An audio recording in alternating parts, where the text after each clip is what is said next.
Hi, Kurt. This is Chris Malick from the WW Review. Yeah, all right, Kurt. I've got that list of events you wanted for the G3. Yeah, myself and Deborah fly in on the 17th of October, and we fly out again on the 1st of November. Kev. On the 21st, we've got Not So Scary Halloween party booked. Also, then on the 24th, we've got Top of the World Lounge booked for a Geek Meet at 6 p.m. Yeah, Saturday, the 26th, we've got a group meeting up for breakfast at the Be Our Guest at 8 a.m. Kev. Then all day on that Saturday, we've got the Kessler Run. And then Sunday, of course, is the big one, the G3. Kev. We're meeting up 11 a.m. at the Mexican Pavilion for margaritas. And then at 8 p.m., we've got a Forever Epcot fireworks cruise. Kev. So thanks for that. I'll see you later. Thanks, Chris.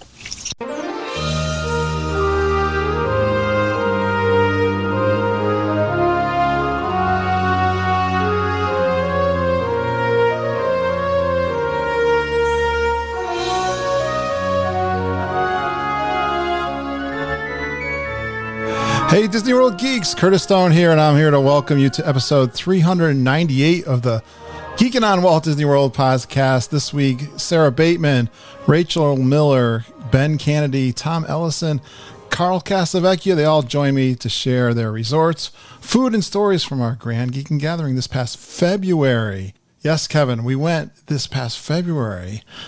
And Chris, I'll try to help Kevin with all of the confusion. It's my responsibility. I'll take care of that, Chris. And that intro was from a little while ago before the first G3. That cracked me up when they did that. And there's a whole story behind that. We've got lots of stories to tell you.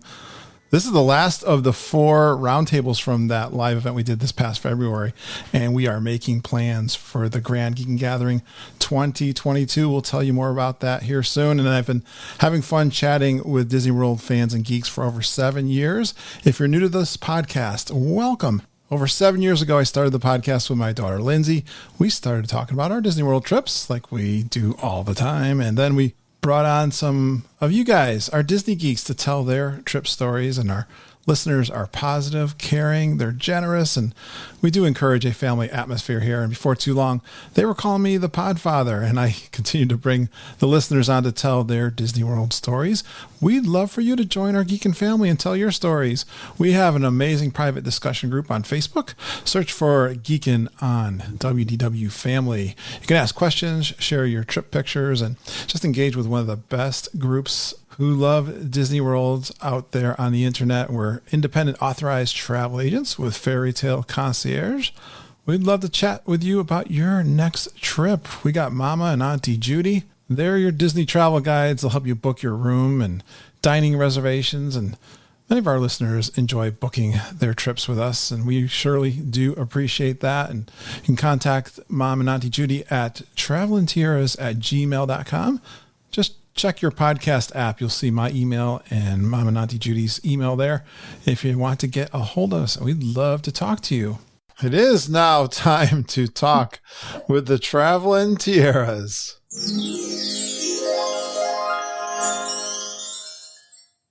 Hello, ladies. Hey, hi, everybody. Buddy, hi, geeks. Hey, Curtis. Hello. You know what time it is. I want to ask you a bunch of questions. And I want to have them answered immediately. That's right, Arnold. You tell them. It's time. We missed last week. Did you miss me? Oh, it was terrible. It was awful without you. You were not in good shape last week. Such enthusiasm. No. I had the great unpleasantness over the last weekend. The plague. Yeah. Well, I had my second shot. So if anyone else has been that and heard their friends talking about it, the second Moderno is the one that kind of dragged me out for a couple days. Yeah, but I'm glad to be back talking to you about Disney World. I have questions for you. And the answers for you, maybe. And the big question, this goes back when I was talking with Rob Madiri We recorded an Inner Circle Patreon recording of a little short work trip that he did, but we were wondering, because he was in World Showcase, where did you guys buy your tiaras? Oh, that was easy. Oh, yeah. Germany is the only place to buy your tiaras. Actually, I wasn't there in February, so you guys would know if that little hut out in the front was still there, Judy. Was it? That sold the tiaras? Because that's where we got them. Yeah, I think it was. I didn't even look. Usually I go and drool.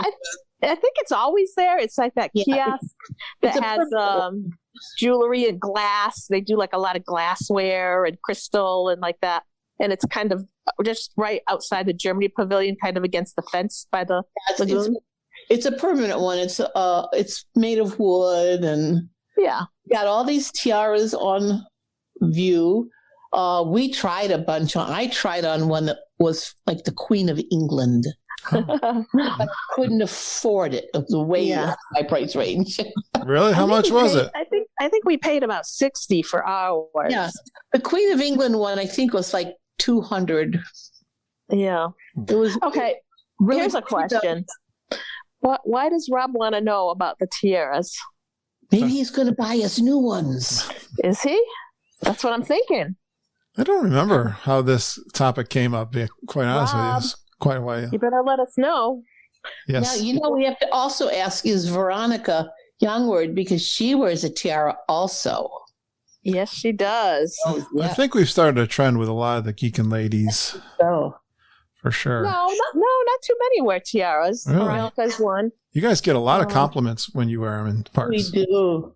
They're fantastic, aren't they? They're so cool. I'm going to buy me a baseball hat that has Minnie Mouse ears, and then I'm going to put the tiara on that. There you go. When it's hot and sunny, I got to have a hat on my head. I can't. Oh, gotcha. The sun just beats down and yeah. I got another question from one of our good friends, Jackie Cole. She's awesome. Hey, Jackie. Yeah, she is awesome. She had asked this question, I think, in our private Facebook group. She says, "Hey, geeks, has anyone park hopped recently? Oh, yeah. Do you still have to call, or can you just show up to your second park? Has anyone been turned away?" You can just show up at 2:00, but here's the tricky part. You have to have checked into the park that you've made your reservation at. I was reading a blog just yesterday. There was somebody who was going to go to Animal Kingdom, and then they wanted to park hop to Epcot. Well, they never got to Animal Kingdom, and they showed up at Epcot, and guess what? They couldn't get in. And you have to go in at 2:00.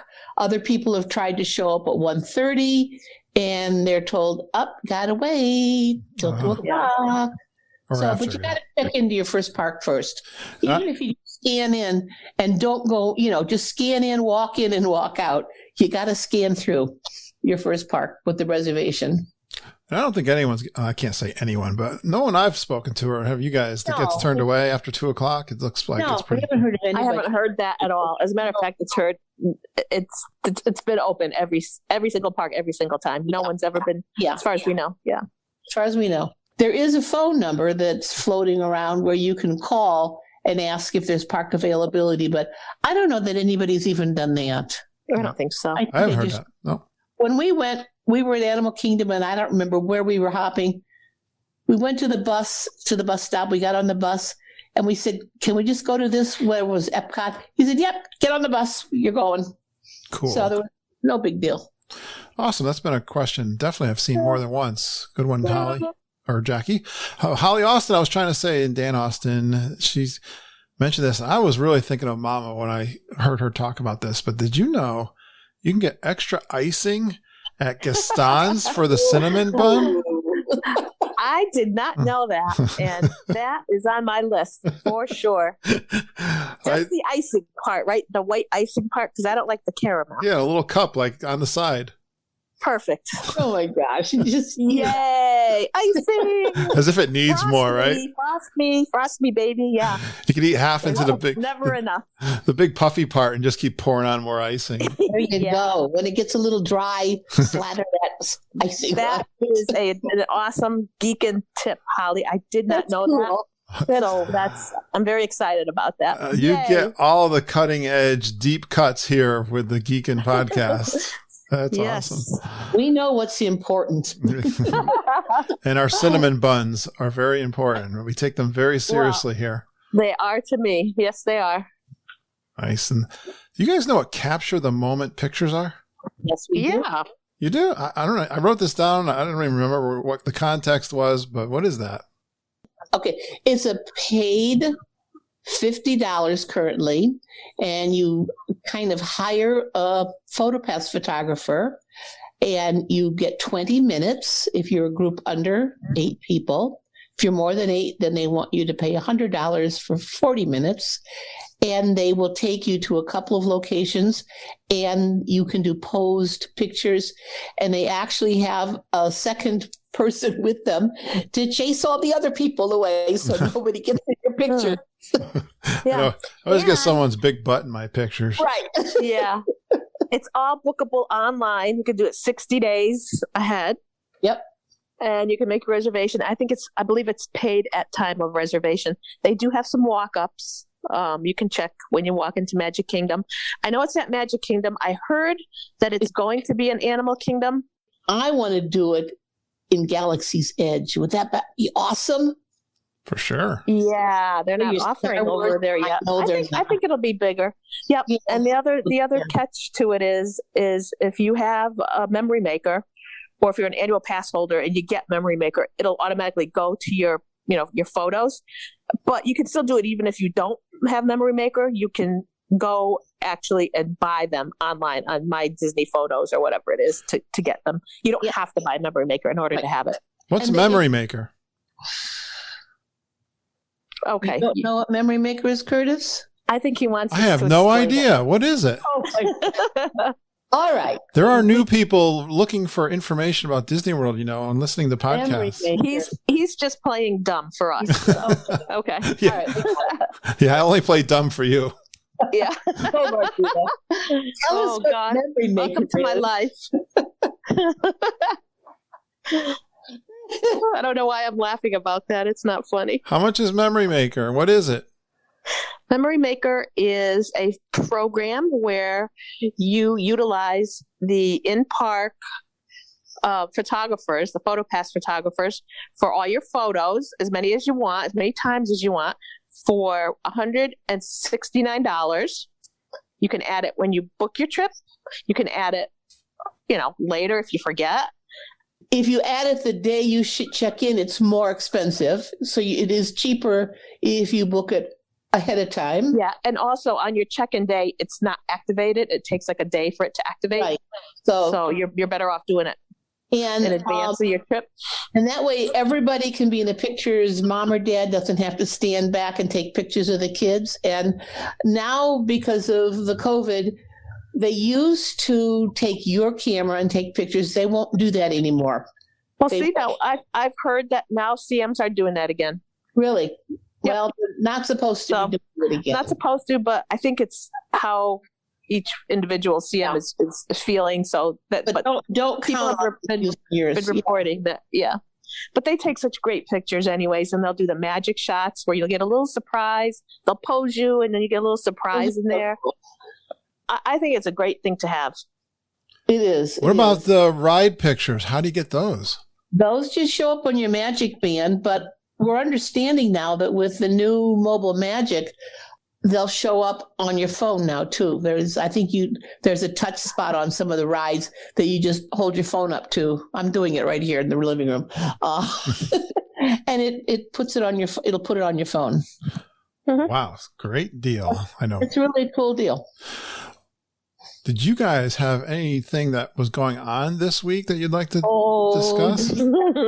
No, nothing at all, right?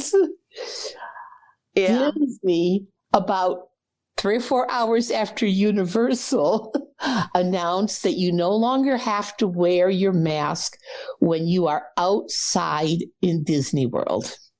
You can go maskless. It sounds kind of scandalous.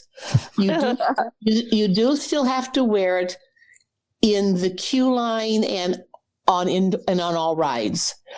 But I was listening to some of our friends that were down there yesterday. If in the extended queue, the queue that would wrap through the park, you don't wear it there. They don't ask you to put it on until you get to the touch point where the cast member is, and then they ask you to put your mask on. Didn't they shorten up the space from 6 feet to 3 feet too? Yes, they did too. Yeah. Yep. Great. Yeah. Well, so it's a start. You get a little breather walking in between attractions or shops, because you still got to wear it. Shopping, right, into the restaurant, so you get to your table. You got to wear it at the resort. You got to wear it on the transportation. Well, no, you don't have to wear it at the resort. Only inside. So if you're walking around Pop Century like we were for G3, you don't have to wear it walking around now at all. Well, but that's Pop Century. Like if you're walking through Contemporary, right? You know, yeah. So yeah, you still have to have it, but it's a step in the right direction. Well, I told Margita now Disney's going to come out with their newest product. It's going to be a string that you put around your neck and you can tie your mask. So when you put it down, it'll hang. Right. So for $29.99, you can have you're going to get a Disney string. Yeah, a new attachment. Yeah. Well, for sure. Our friends were telling us that they saw masks all over the floor, all over the Disney property, just like trash everywhere on the streets and everywhere, because people are. I don't get it, because if it's your mask, you can just kind of put it under your chin when you're walking, right? You don't even have to take it off, because you know within 2 minutes you're going to be at your next destination. You know, hang it on one ear. You know, yeah. Well, the exciting news for me is because of this, my husband and my son and daughter-in-law are now going, and we're all going in September. And we're going to be there on the 1st of October for the big celebration. I think we're crazy. It's probably going to be crowded than anything, but we're going to be there. I can't wait. You're going to be there for that, and then you're going to be there for the Rat opening? Yeah, but the Rat opening opens on Saturday, so we're going to be, on Friday, on the 1st. We're going to be in Magic Kingdom on the 1st. Yeah, and we're going to cut next day. Yeah, so we'll probably be in a line that extends to the front gate, but, that's all right. How it is. You're going to be there, yeah. That's cool. I wonder if we're going to do a virtual queue. I can't imagine that with COVID times and everything, that they're going to have all those people crowded back there, that tiny little area. I think it'll be like a Rise type of thing. Yeah, so now you can do a virtual queue at, the studios. You can do a virtual queue. Yeah. That would, it would work. Well, your My Disney Experience app already has that information on it. It says My Virtual Queues. Yes. So I guess you could, so to me, that means they're going to plan on utilizing that for more and more attractions, which is fine, Yeah. So I'm excited because we've had this trip booked and it's like, I don't know if we're going to go. Yeah. And now, so last night we decided, and we're starting to look at, dining where we want to eat. We're still 2 months out from booking dining, but that's okay. No, it's good to have your plans made. Totally get your plans made. Oh, and my son and daughter-in-law are going without the kids, no grandkids with us this time. Oh, they're going to have a ball. We're going to have a great time. Just the 4 of us. So that'll be fun. Mm-hmm. Well, this is going to be fun, Judy. I got some park history for you. Okay, because I don't have any today. I'm sorry. Okay, I got one. All right, I'm going to go first. Wes Strawn is a brand new listener who's in our private Facebook group. He mentioned, I love deep dives into park history. So I'm going to give you one. This is from a book I've been using, The Hidden Magic of Walt Disney World. So here's a little hidden magic and a little fun, fascinating fact. It's a small world, first debuted at the 1964 World's Fair in New York. That was a great year, by the way. I wonder if Margita knows why. Oh, boy. That was a great year. That was the year I graduated from high school. Oh, that's the year I was born. Oh, dear. Am I dating myself? Nope. Age doesn't matter here. Age is no concern. It's a tribute to the children of the world. The attraction also brought the attention to the United Nations Children's Fund, better known as UNICEF, with part of the proceeds from tickets being donated to charity. Since that time, Disney has donated millions of dollars towards this worthy cause. Now, I didn't know that. Really? Oh, I thought... That's interesting. Awesome. And it's Travis Dietrich's favorite ride. He loves it because of the G3, especially now, though. And then one quick, small, hidden magic. The clock inside the attraction goes off every 15 minutes with a cute little surprise.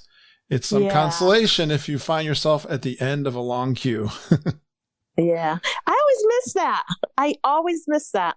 Yeah. We can wait.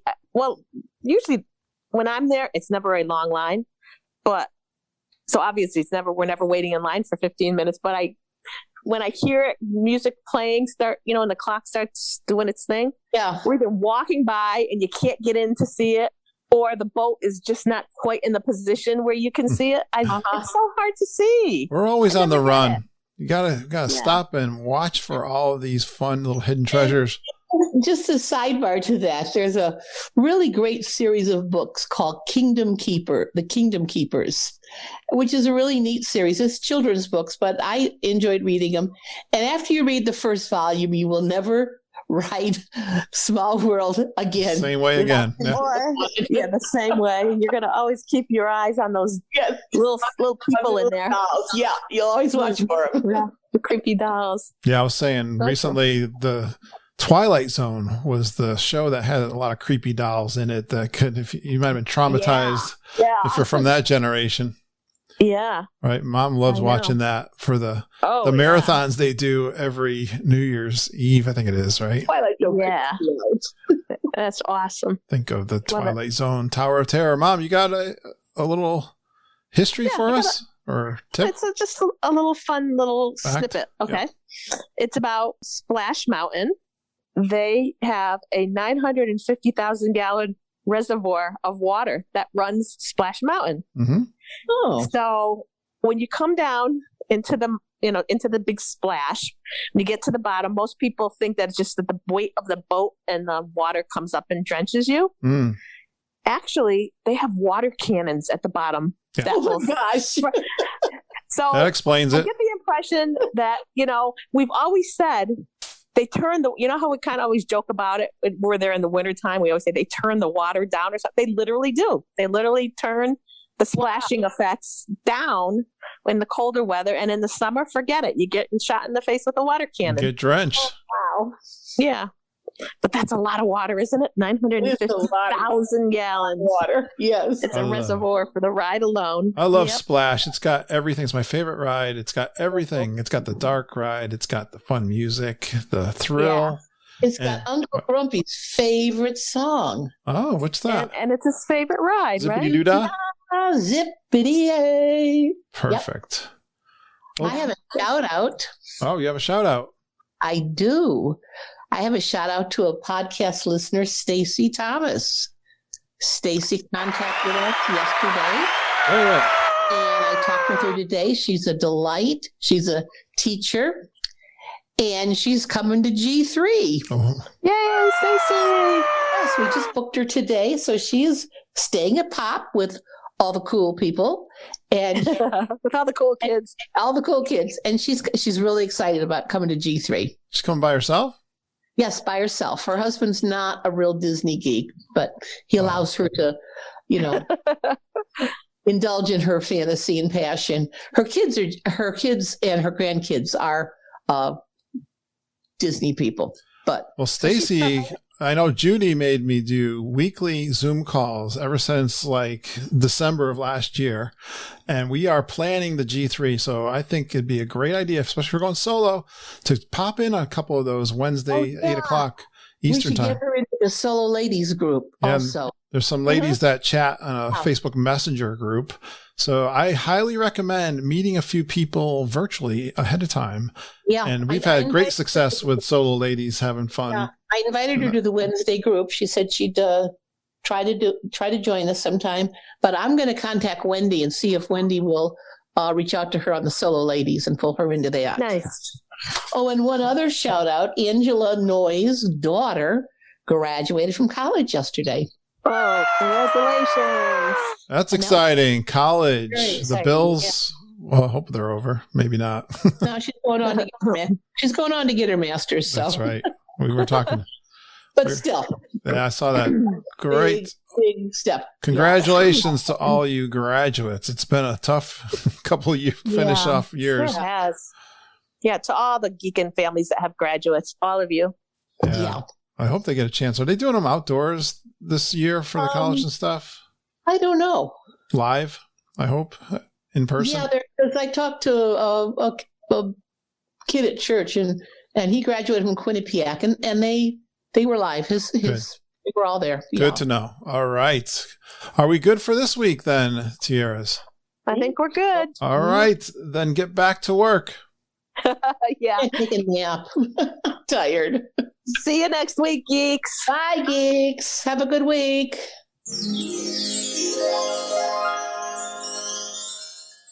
Well, I had so much fun doing these trip reports and roundtables. A chance for me to bring on as many of the super geeks who are with me down at Grand Geekin Gathering, the G3, this past February, Kevin.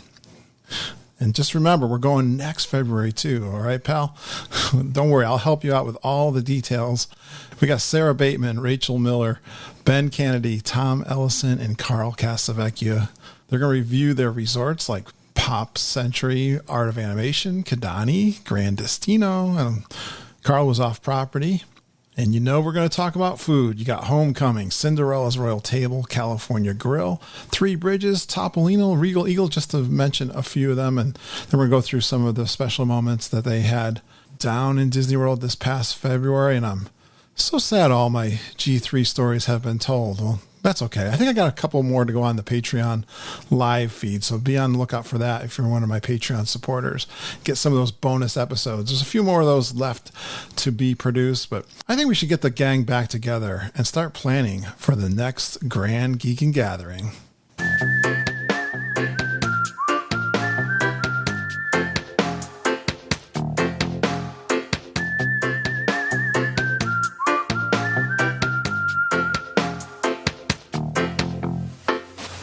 Well, I'm always excited doing a trip report, especially when I got some good friends coming on. I've got a round table that we're going to talk through, another G3 round table. And I am, like I've been telling these guys, I'm really excited because I got a new desk. I've got a new setup with 2 monitors. I am legit now. Finally, after 7 years, I got this podcast thing figured out. Let's bring on the guests. We got 3 people that have never been on the show before, so I'm excited to bring them on. Let's first bring on Sarah Bateman. Hey, geeks. Hey, Sarah. Hey, Kurt. How are you? Good to see you. Sarah's one of the people I have a hard time tracking down when we're in the parks, right? I'm always the opposite end of property or the park. Evasive, is that the word? Yes. But I worked for it this time, right? Where both of us did. Yeah. We found each other in Galaxy's Edge just for a few minutes, but I found you. And you were number 49.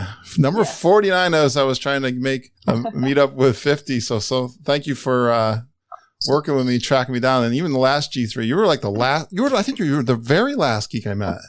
Well, I saw you twice at the last G3. I saw you once at the Hanson concert. I ran into you. And then the second time I saw you was when I think it was either your last day at the parks or my last day, but I was there with my dad doing the Keys to the Kingdom tour. Yeah. And I met you for the last time. And you gave me like a button and I signed the flag and all that good stuff. Nice. Did you get a wine glass this time? I did. Nice. Yep, and it made it home. Yeah. Unlike the one of the ones we sent to Kevin, I saw broke. Yeah, I saw that. That was horrible. Yes. Well, the Hanson concert. Were you the one in behind me? Like I was with Amy Rhodes and Michael Rhodes there, and someone's like, "I'm right behind you." Yeah, you had left your bag at Soren. I remember that. And you had to run back over there after the concert was over.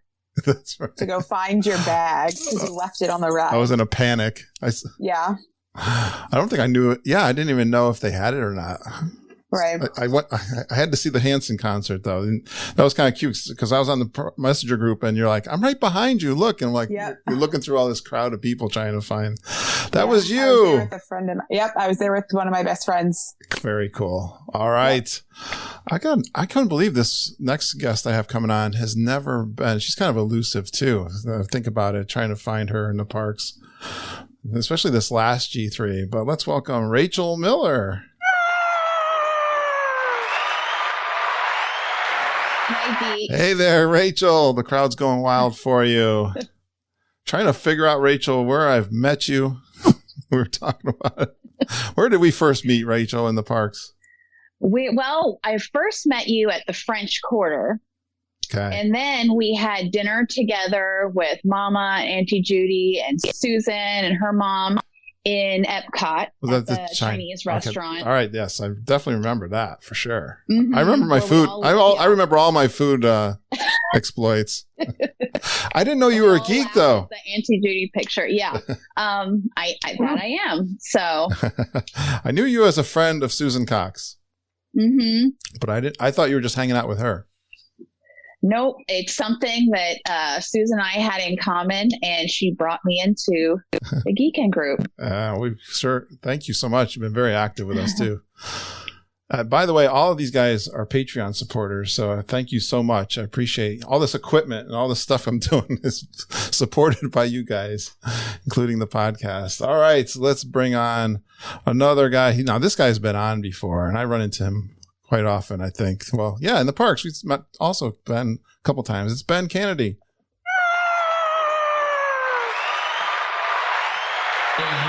Hey, Ben.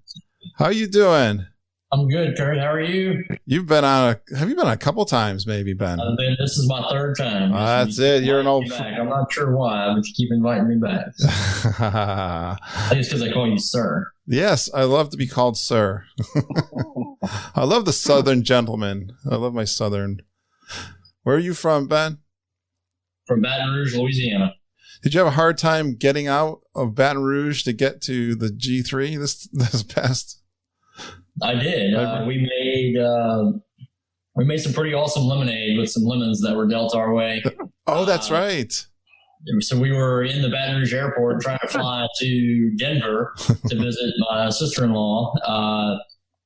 And all the flights in Baton Rouge, New Orleans, Alexandria, anywhere in southern Louisiana and even eastern Texas were all canceled for the next 3 days. We were leaving on a Sunday.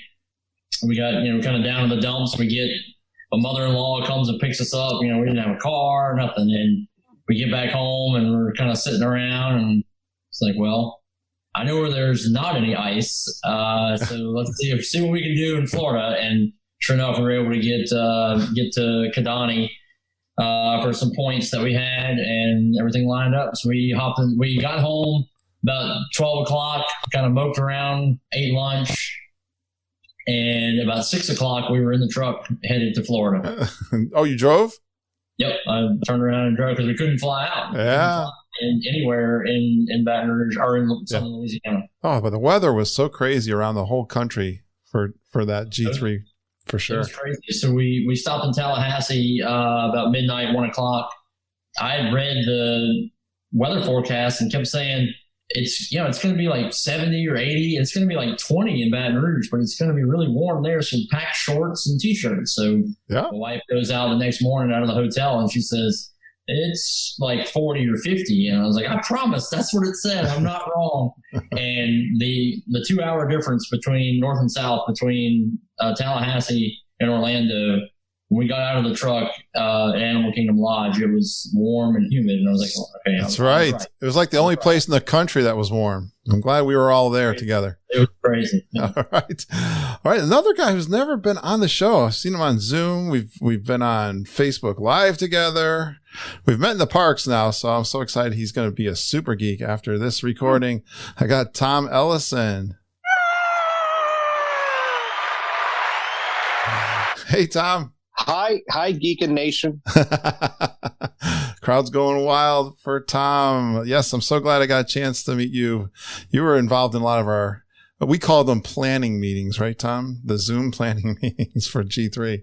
They were a lot of fun. There was a great chance, as I said, to get to meet each other virtually during this COVID time, and made it easy when you finally got down to G3 to say hello to a bunch of geeks, right, Tom? Absolutely. And I can't wait to go to the next one. All right. You listen to a couple of the other podcasts, too. I know you're friends of the Disney Crush, too.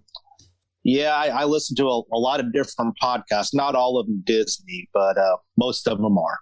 All right. Glad to have you. Let's bring on the final guest, not the last. Carl Cassavechia.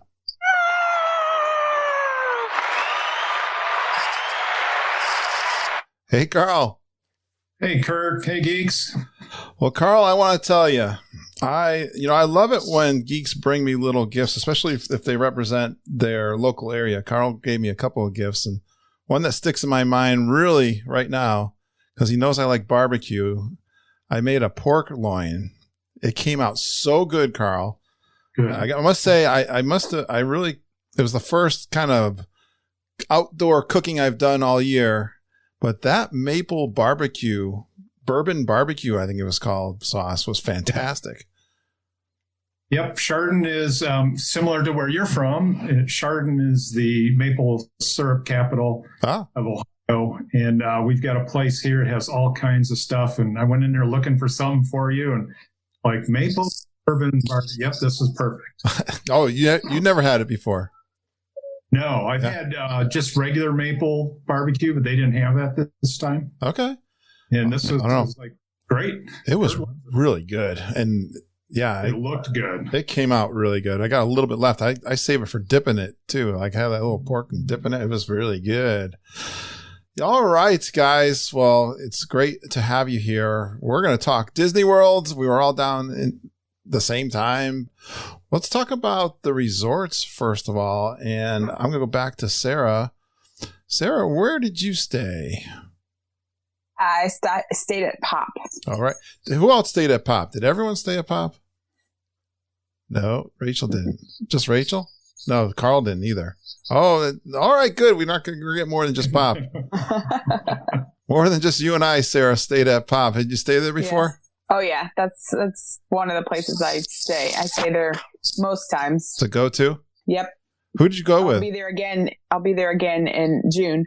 I went by myself this trip. Oh, you were by myself. Oh, I didn't realize. I thought you had some friends with you. Okay. I met up with various people. My school was on our winter break, and so I met up with some people from school. Okay. So yeah. I gotcha. What do you think of Pop then? Why do you go to the Pop all the time? I love it, mostly for the Skyliner and the convenience of that. It's one of my favorite transportations on property. Absolutely. What building were you in? Oh gosh, I don't even remember. I was in the 50s. Okay. Yeah, but the questions are going to get harder, Sarah, as we go. By the way, my room faced the lake, which was great. I was on the ground floor. Nice. And I could see the Skyliner right from my room, so that was nice. Yeah. Do you have a preferred place to stay when you go there? I like staying on the bottom floor, and definitely I like the lake view just because I feel like it's quieter. Do you have to request that? A lake view? I never thought of that. Yeah. I try to every time. I definitely try to get ground floor just so I don't have to deal with elevators or the stairs. Other people had in the round table said the same thing, the lake view. I was kind of, I always want to be close to the food. Maybe that's a personal flaw of mine. You can see the Skyliner now go back and forth there. Yeah, that's another reason why I like that. Or did you go really hard this trip? I guess I did. I was definitely full stink some days, but we've been laughing about that full stink thing. It keeps coming up. That's funny. I'm definitely gonna get that shirt made up. The full stinker. The full stinker. Last episode. Who said that? That was Chris Futrell. He's a full stinker. Aren't we all? Yeah. Right. Excellent. Excellent. Rachel, where did you stay? If it wasn't at Pop, where was it? So I stayed at Art of Animation. Oh, in same, almost the same thing. Across the bridge, and I was over at Pop quite a bit, visiting with everybody over there. So that's why I thought you were at Pop. Yeah, I made my way around. Yeah, it's easy. I did that little walk in my coffee walks. Mm-hmm. And you did. Well, I saw you. It's really convenient. You did the runs with Travis, so I saw you were all. I did do that. That's a favor. That's one of the reasons why I love staying there. Which I've stayed at Pop in the past too, but that circle around that Hourglass Lake it's just perfect for it's quick morning run. You can make it short. You can make it longer with several loops around. You feel safe, getting up early, running in the dark. Yeah. So it's just a great thing I love about that resort. I got to ask you this. This is a burning question I've always had, but how you must be really dedicated to running. Cause I know one day I did 30,000 steps, Rachel, without running. Okay, but I also love to eat and drink. So I feel less guilty if I run in the morning, and then I can just, enjoy myself throughout the day. I don't feel guilty at all. That takes away the guilt. Well, I guess that's a good enough. I can understand that. I can understand the dedication too if you got something you're trying to do on a regular basis. But how many steps do you think did you track your steps? I never tracked my steps. I know several times throughout the trip, I was with my mom and I'd look at my step counter. I'm like, oh, we've done this many steps. We've done this many steps. And my mom said, what is with the step counting? I'm like, well, I'm just it's a runner thing, Mom. Yeah, exactly. I'm an early riser anyways. So, it's a good way to get yourself fresh and energized for the parks. You certainly were. You were a lot of fun. You and Travis I caught up with, and Samantha Kuhn was out there one day. Samantha was out there, and then Susan was out there cheering us on one morning too. So chasing you down with her scooter. She came out in her jammies just to say good morning and cheer us on. Nice. Yeah, you ran right by her room practically. Yep. All right, Ben. So you had a last minute reservation. I know you're a DVC owner. How did you get a room? And how did that all work out? My wife and I talked about it and looked up what we had in points. She made a call. It looked like that we could get Canady for most of the days. She made a call, and they were able to get us in for all the time. We were only there. So we arrived, I guess, Monday and left on that Friday. And so the points that we had left was exactly the points that it cost. So I guess that was meant to be. So Monday through Friday in Canady. Mm-hmm. And you stayed there before? Yes, sir. Yeah, I figured. We were in a room. We weren't technically Savannah view, but we did have a little bit of a view of some of the animals. And thank you. And getting approval. And Charlie is sitting by her, making sure Dad doesn't mess up. That's right. That's right. She's my memory. And so we were able to see animals, and it was great. The room was far from the lobby. I had to carry her one night. She had fallen asleep, but that's a bucket list thing for me, to be able to carry the kid home. Canady's got a long hallway too. It does. Y'all. How far down were you? We were just on the lobby side of the last elevator. Oh. So almost the last section of the... Well, at least you got in. Yeah. If you waited any longer, you would have been on the outside. You'd be sleeping with the animals. Maybe they got a barn out there you could sleep in. I have slept in my truck one time. We're pretty hardcore. I wouldn't mind sleeping. I love animals. I wouldn't mind sleeping in the barn. I love your T-shirt, Jumbo. Thank you. Jumbo, Ben, and Charlie. I love that shirt. That's awesome. So Canady was pretty quiet, right? It was. They were out that far. Yeah, there was nobody out.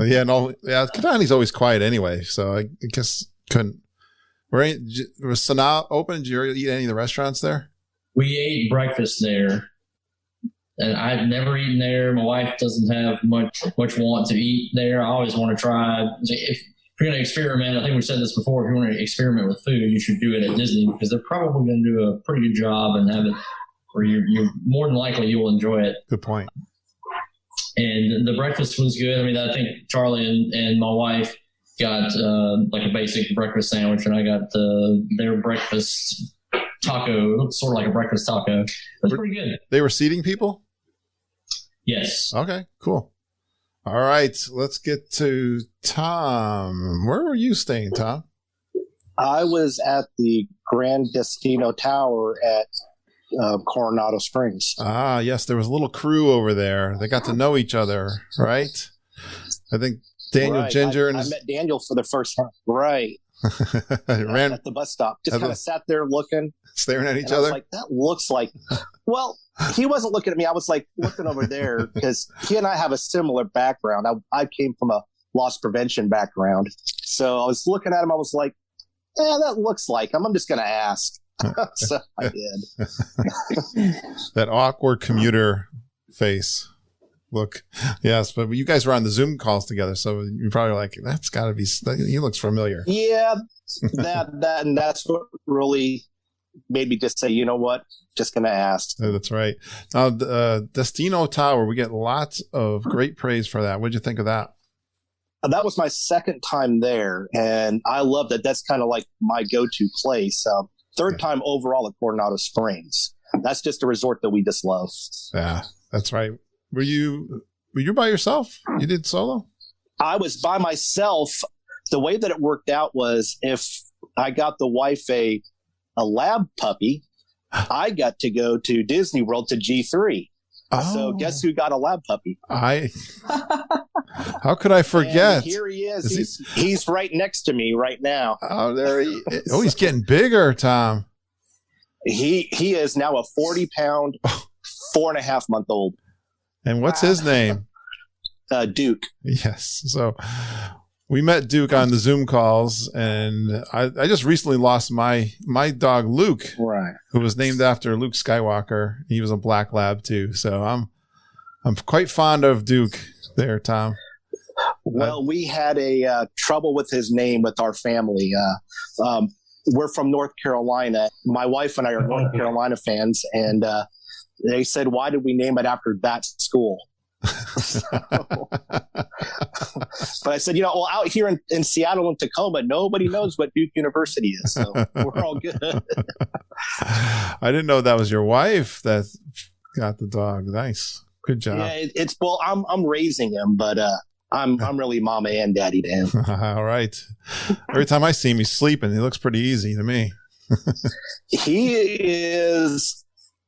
he chews on things, but when you tell him to stop, he pretty much stops. So nice.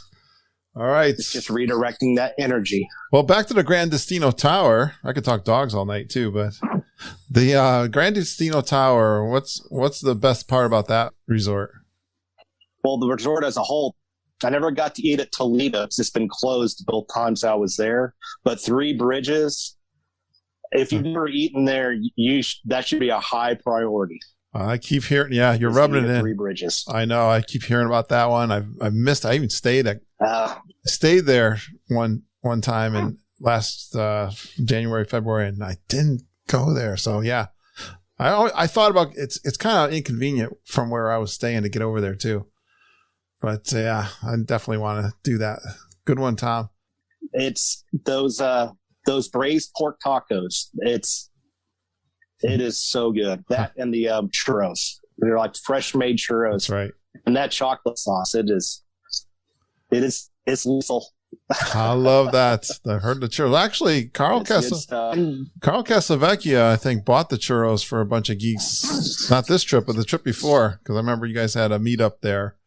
Glenn was there, and Wendy, Jeff, and Noreen. Jeff McCartney. Yep. Noreen. Yeah. So, Carl, you were off property, weren't you? I was off property, yes. This was a vacation for my wife and I, and we had some extra Airbnb credits that we wanted to use. So the first couple nights we stayed at Holiday Inn, Orlando, Lake Buena Vista. We've stayed there before, and it was nice. Then we had an Airbnb for the rest of the nights except one. And then the last night we stayed at Malia in Celebration. The Airbnb was just across from Celebration, and it was decorated Disney. I mean, there was Mickey Mouse everywhere you looked. Oh, yeah. Was it what kind of place? Was it a condo? I felt like I was staying at a resort. Nice. Was it a condo? Yes. A nice living room, kitchen area, and big bedroom and shower area. It was enough. Diane and I stayed there by ourselves, except for the one night Caitlin joined us, and they had a nice pull-out sofa and bed. It was really nice there. Yeah. So Caitlin's your daughter. You guys have been on the podcast before. So she lives down there. So you got a chance to spend some time. How much time did you get with Caitlin? A lot, actually. She took off. Well, Friday they were off school for rodeo day. The schools in the county get to have that day off to go see the rodeo. All right.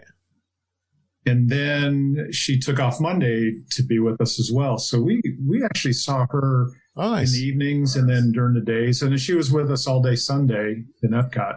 That's right. Perfect. Good deal. All right. Let's talk food, guys.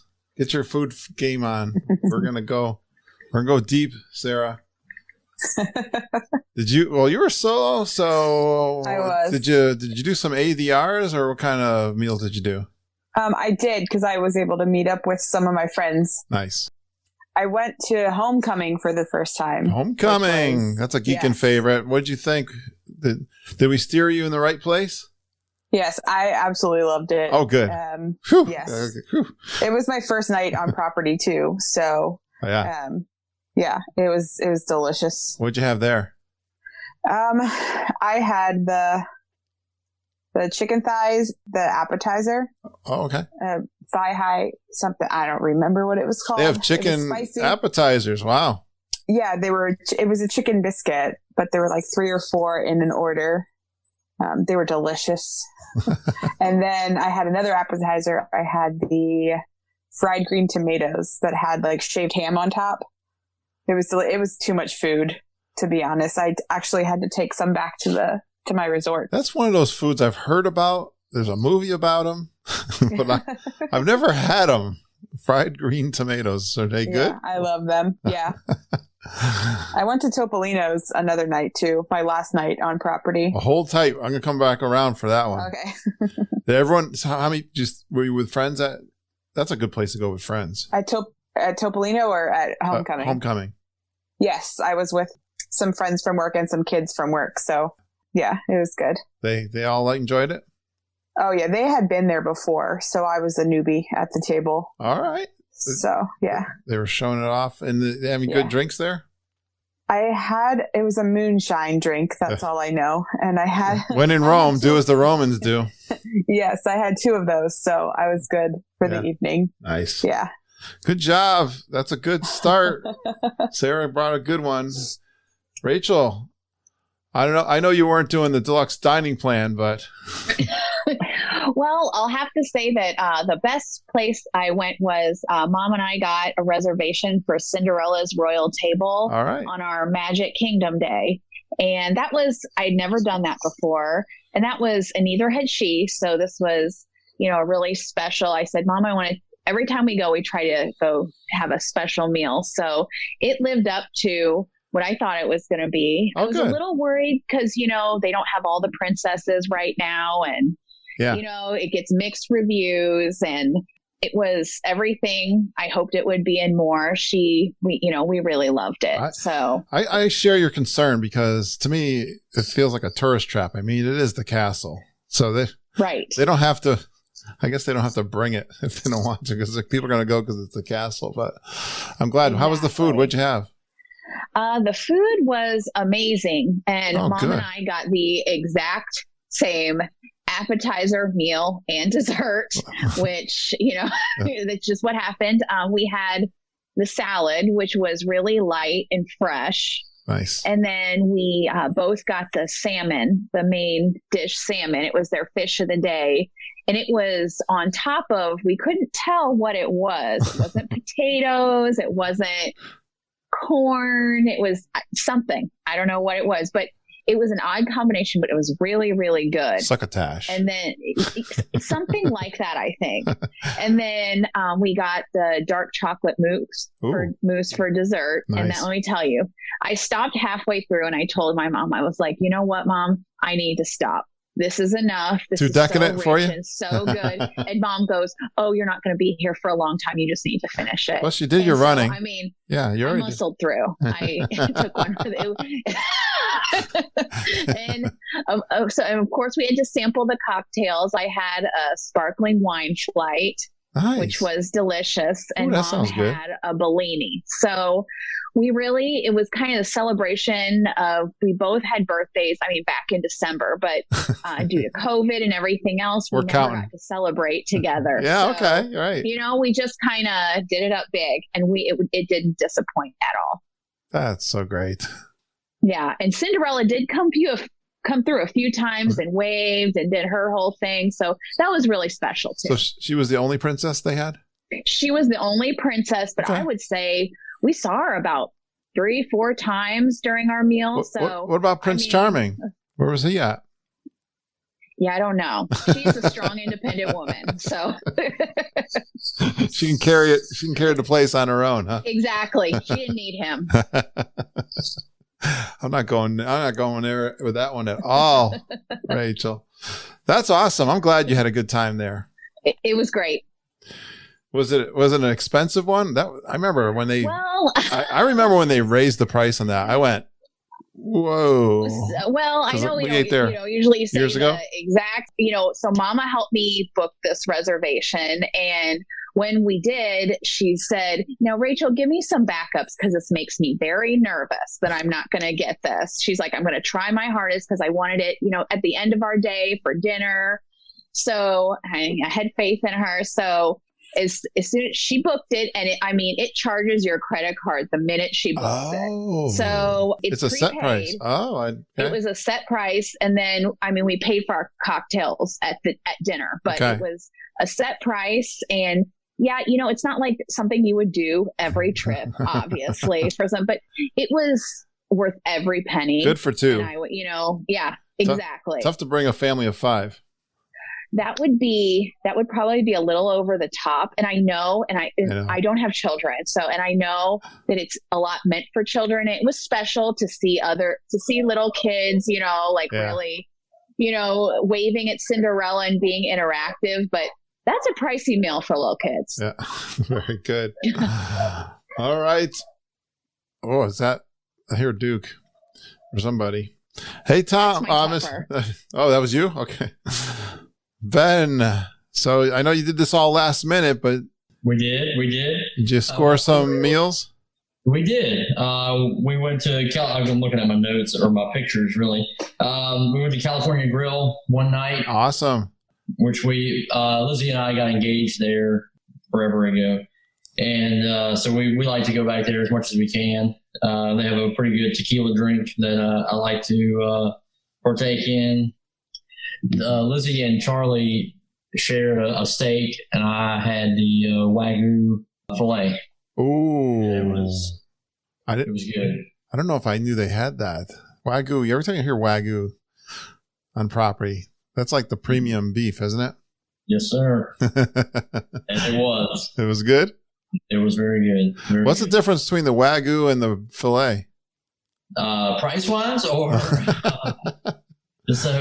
how about both? Looks-wise. I don't remember. Add a 0 to the end of it, I think, or something. Yeah. The Wagyu is... That's the one that's pricey?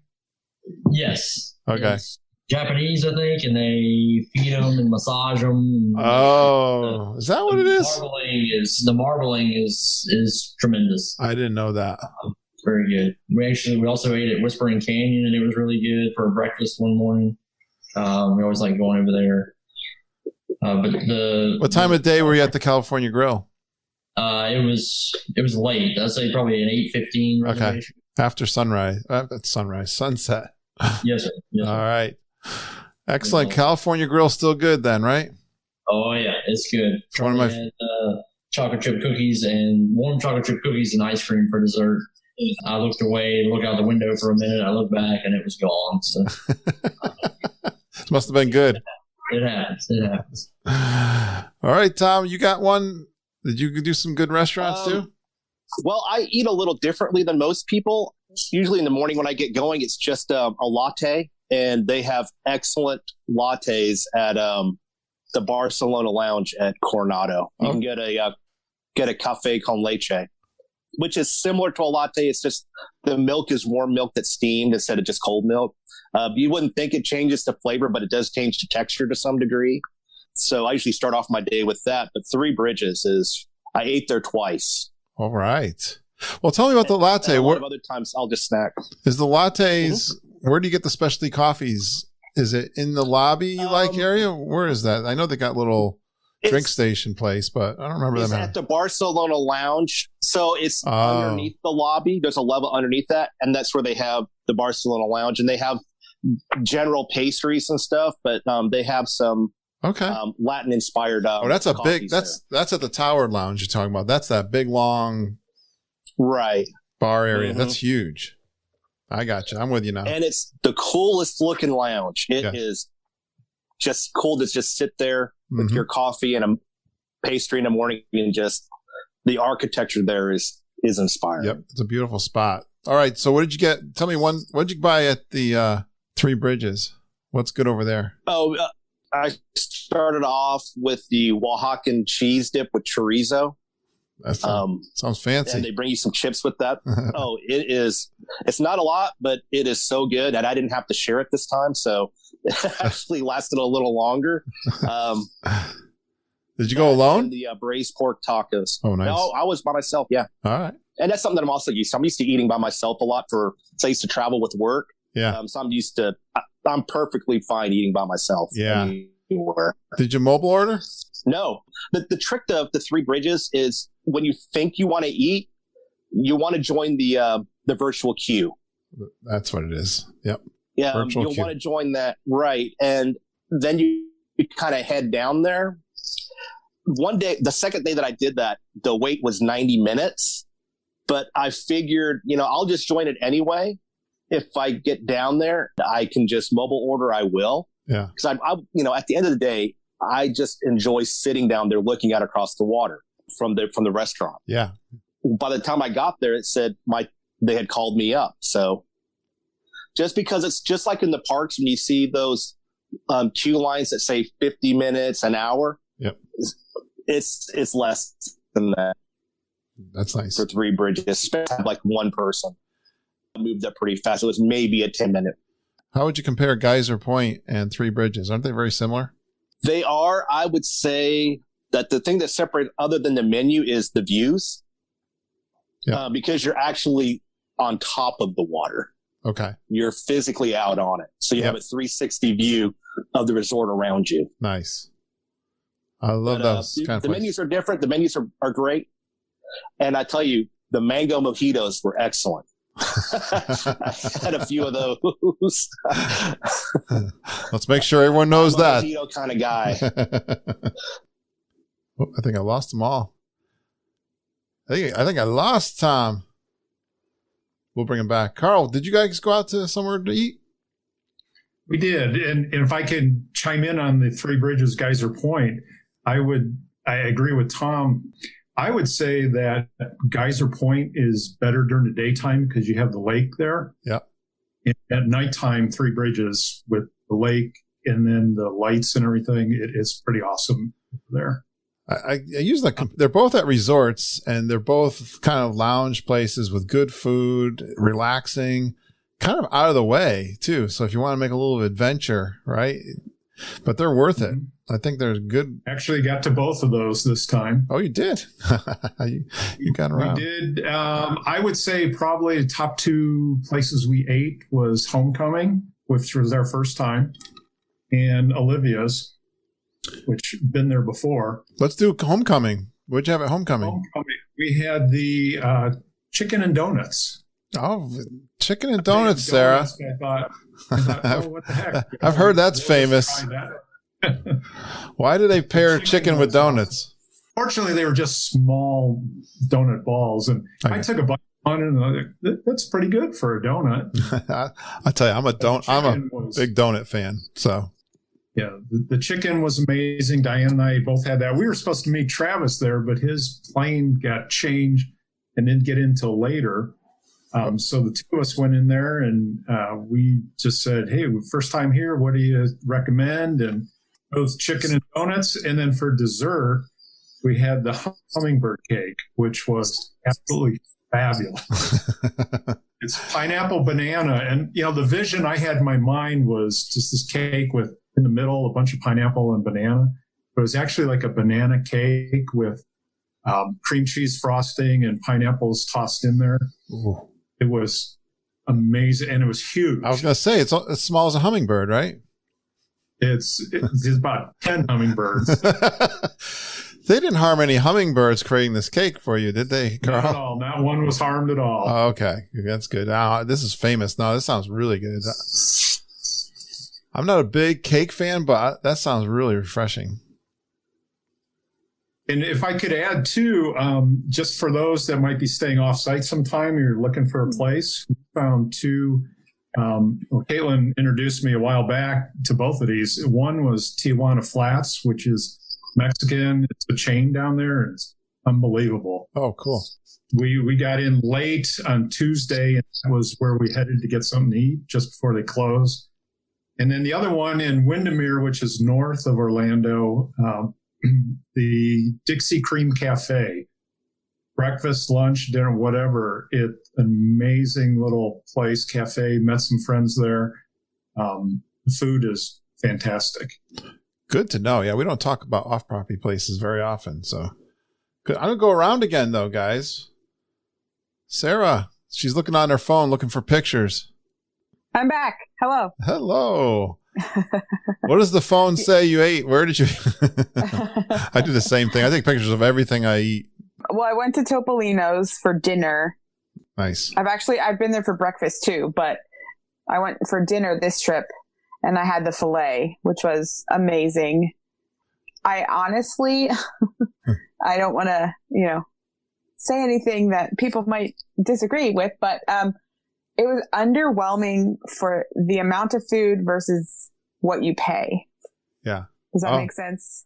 Yeah. It was very expensive and you don't really get a lot, but it was a good cut of meat. It just, I don't think the amount that we got was worth what we paid. Yeah. See, you're kind of talking my language. Yeah.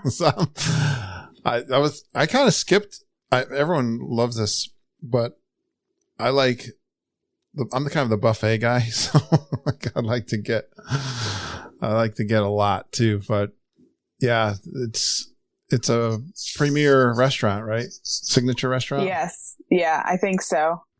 Fancy doesn't always impress me. I guess is the best way I could say. Yeah. But breakfast, on the other hand, was amazing. I would go there for breakfast again in a heartbeat. Really? What's the difference with the breakfast? Well, the breakfast, the characters are there. Oh, yeah, right. And so I was on property. I was there in December with my aunt celebrating her birthday a couple weeks before Christmas. And we went on her birthday. And that was the first place I went, during the pandemic. That was the first place on property I went where I was with characters. Yeah. And it was definitely an emotional breakfast, but the food was delicious. And I would definitely go back. It was emotional. Yes, it was. To be out and about and to be in Disney World and then see all the characters. To see Mickey and Minnie and them. It was a little bit of normalcy back. Yes, it was. I understand. What did they do for breakfast there? Was it a buffet or? No, it was. They can't do a buffet. Just regular menu. Yeah, I gotcha. Right. I got the sour cream waffle, which sounds weird, but it was delicious. It had fruit on top. Okay. And they give you a pail of different pastries, just like a lot of the different breakfast places do. Yeah. But those were delicious as well. So it's a good location too, right? Up in the tower. Yes. The views up there are amazing. It's in the Riviera Resort. Yes. Right. Nice. Good job. All right. Rachel, you and your mom, did you have a good time with your mom? I will tell you, we had a great time. we go down there this time every year because it's usually the Princess Half Marathon. Yeah, I'm sorry we didn't get to do that. That was one of the things. We didn't talk about that too much, but we had this planned as part of the G3. We did. Now, I still brought my running outfits every morning to wear. So I did wear my fairy wings. I see. So, I can attest. I got a picture, by the way.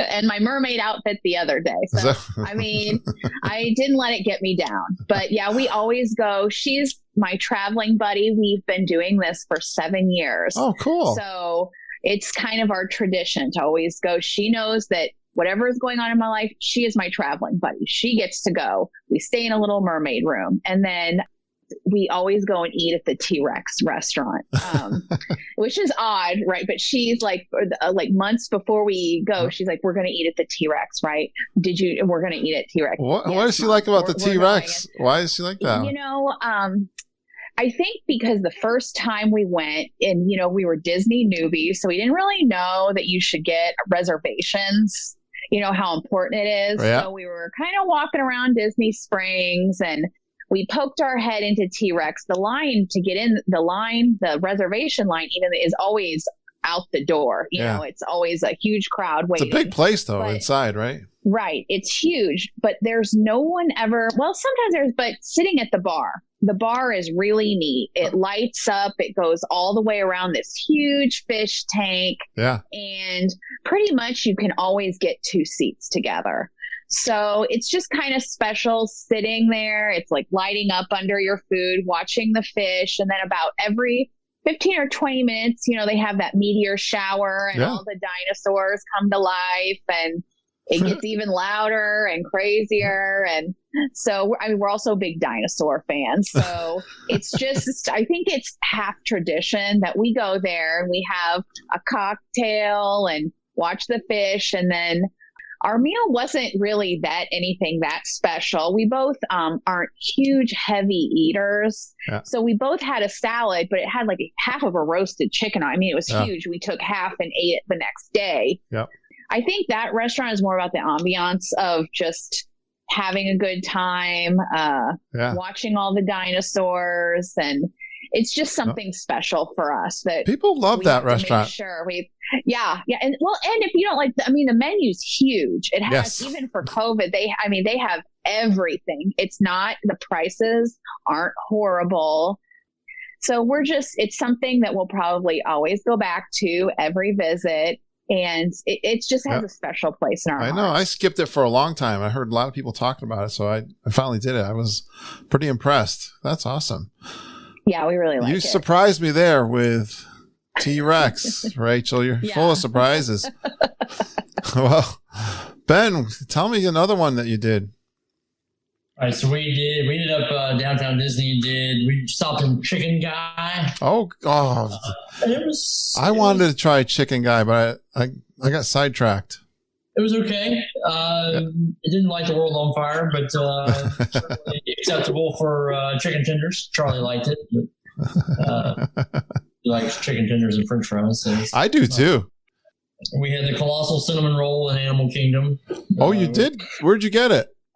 I don't know the name of the place. So when you're walking over the bridge into Africa, normally it was a head on the left headed to the safari. This was immediately on the right in that little corner place. They had the colossal. It wasn't Starbucks then.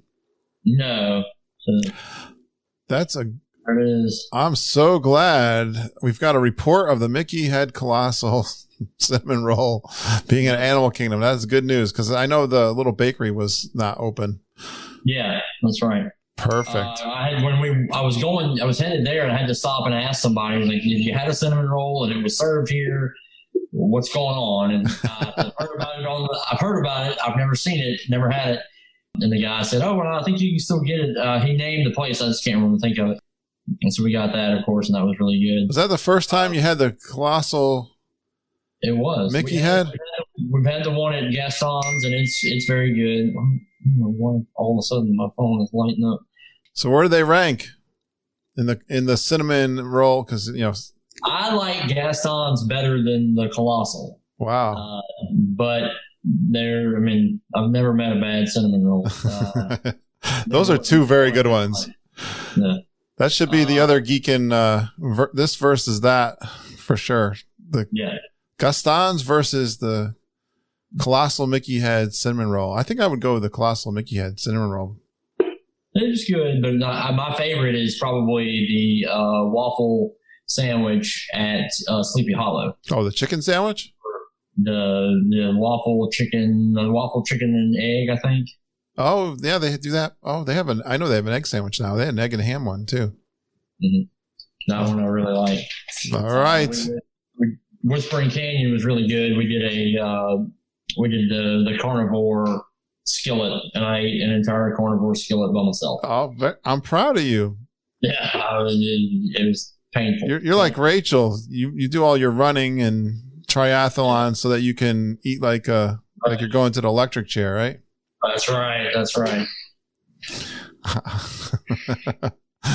Whispering Canyon that's always been family style, right?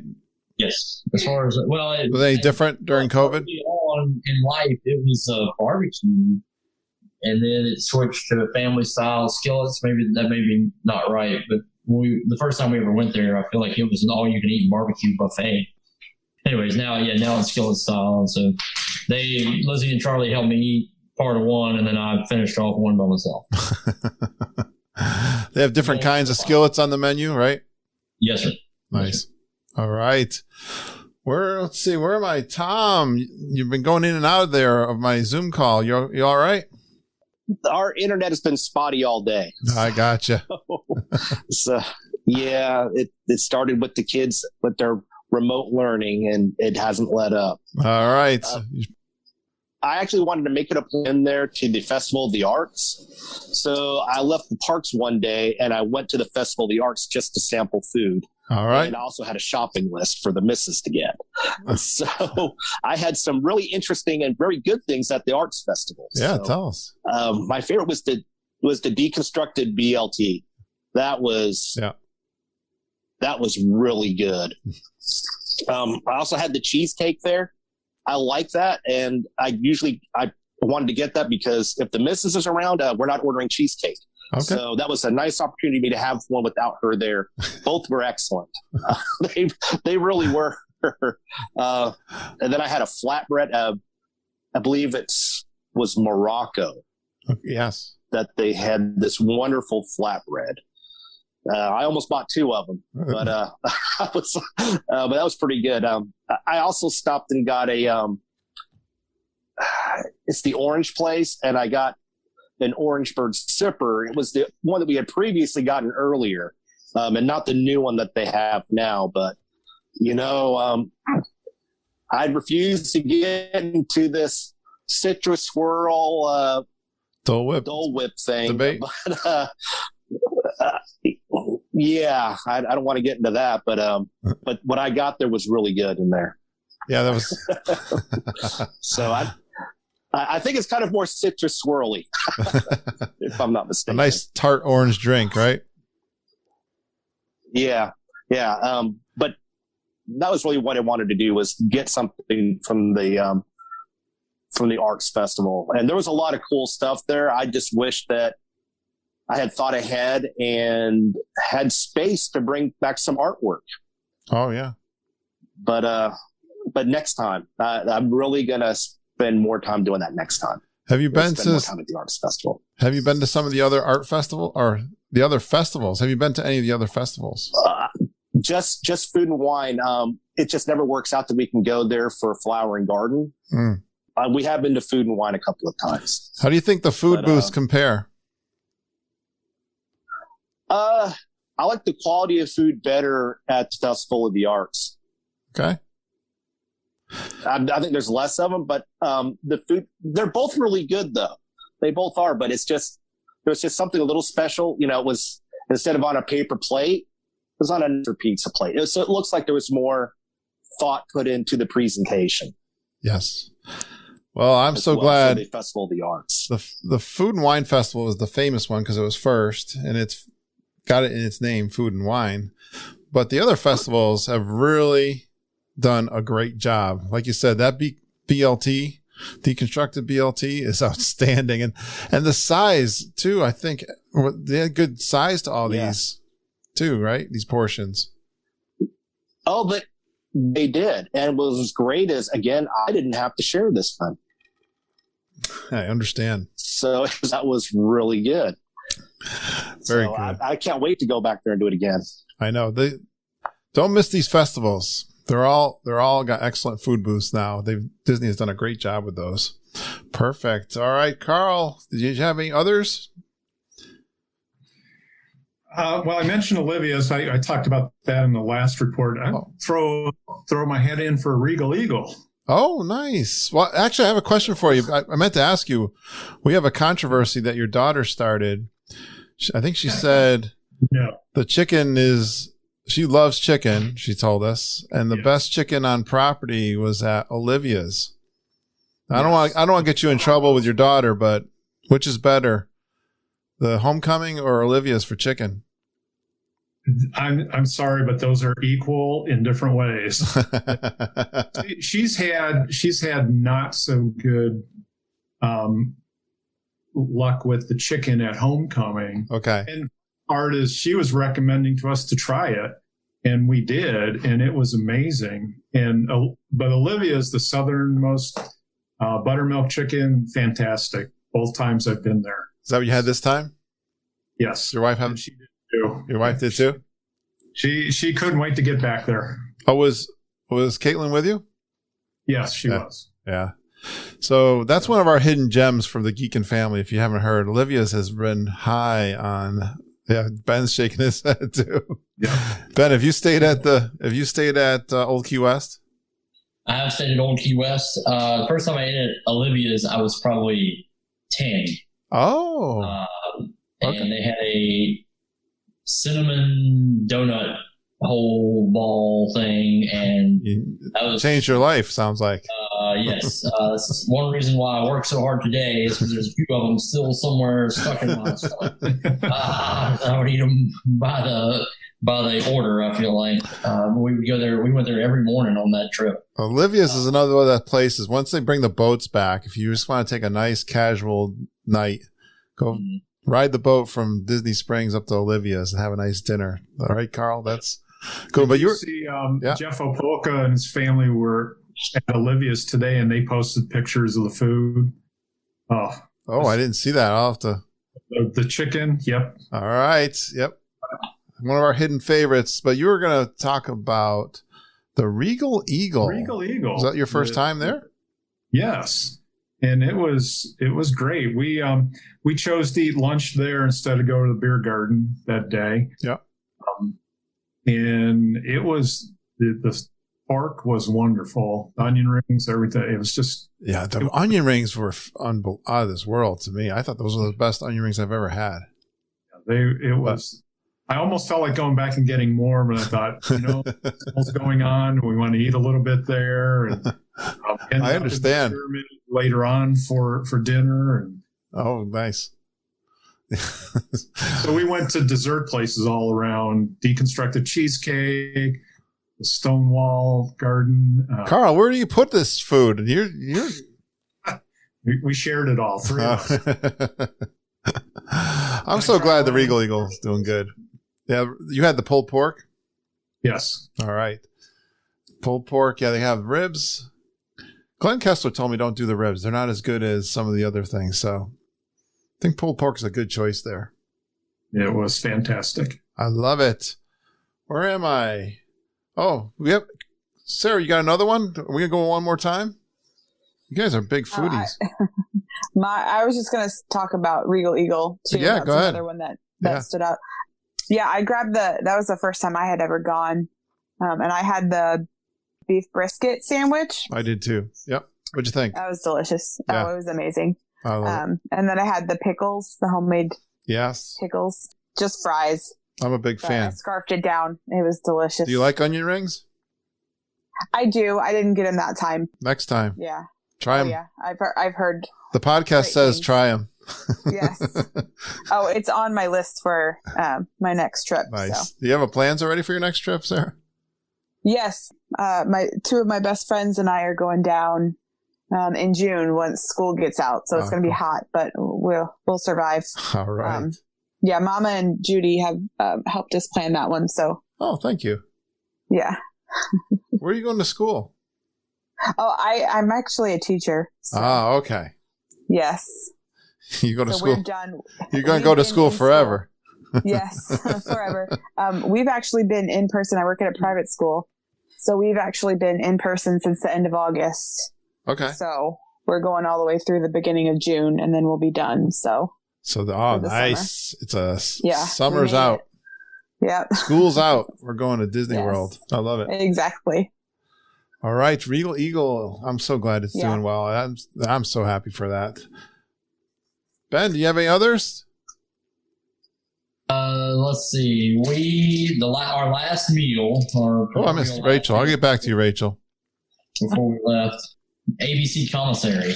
We haven't eaten an ABC commissary since Charlie was giving it a thumbs up. We haven't eaten there in years, since before Charlie was born.